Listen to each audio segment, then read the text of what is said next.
Hi bakers, welcome back to my channel. It's Angela from Cake Angel and we're back with another vegan bake along for you. Today I'm going to show you how to make some no spread, no chill vegan funfetti cookies. I'll also be sharing my tips on how to avoid cookie dough spread and how to roll out your dough evenly, so make sure you stick around for that part of the video. Let's dive in and have a quick look at our ingredients. Now these are common ingredients you probably already have in your pantry. You can find the full listing to the recipe in the description below on my new website at cakeangel.ca. Now let's go ahead and start making them.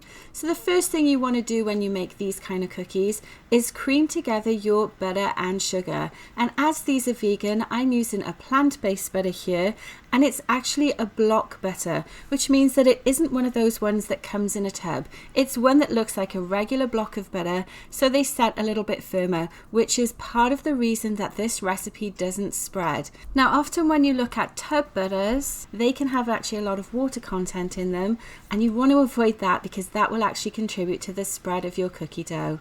So you can see I've added a couple of flavorings to this.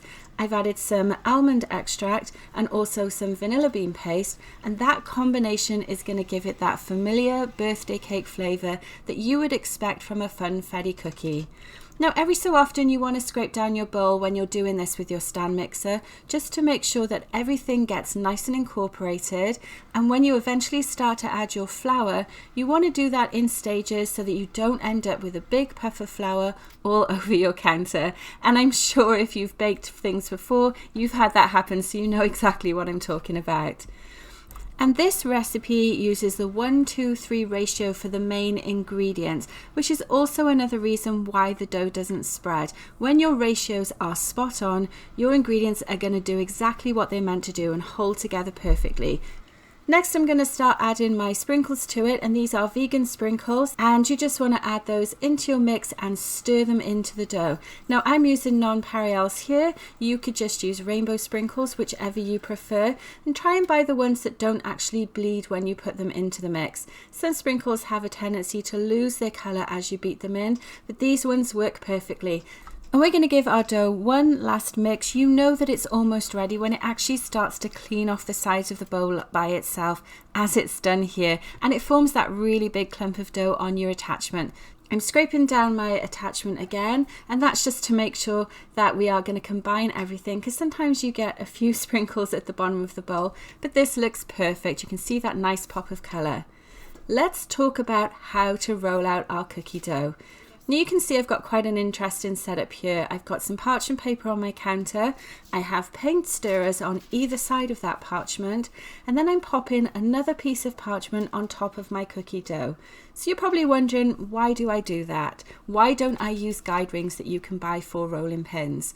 Well, paint stirrers are actually free from most hardware stores, or at least they're very reasonable to buy, and they don't touch the dough at all, so you don't have to worry about anything coming into contact with your cookie dough here, because you keep them well away from the dough when you're rolling everything out.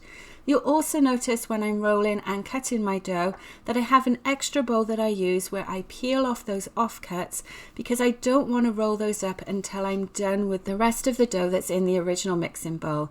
So I just keep doing this in small quantities, rolling and cutting a few at a time, and then I'm adding them to my lined baking tray. Now the baking tray that I'm using for this is an air bake tray, and I find that these also help to not spread my cookie dough because there's a better air circulation from the tray. They don't heat up too quickly, they don't go brown too quickly, and it just gives a really nice overall even bake. The other reason we're using paint stirrers is that actually is going to ensure that our cookie dough remains even as well. There's no guesswork here. We're using tools that are really inexpensive to make this process easy for us. And that's one of the great things about these cookies, because they don't spread, you don't need to chill them. You can literally just pull out all of these tools and then start to roll out perfectly even cookies. Okay, so you can see that my offcut bowl is getting quite full here. I'm going to keep going until I get my first tray done. So again, just to recap, we are going to place our parchment paper on top of our cookie dough and then just roll back and forth with our rolling pin. You can be quite forceful with this as well, because those paint stirrers will actually stop your rolling pin from going too far into your cookie dough. And there we go. This is going to be the last one for this sheet. I will have quite a bit of cookie dough left. So they're perfect, ready to go in the oven. And this is what they look like when they come out of the oven. You can see they're nicely golden on the edges, not too dark on top as well. And that's going to give us that really nice crunch, but they still melt in the mouth as well.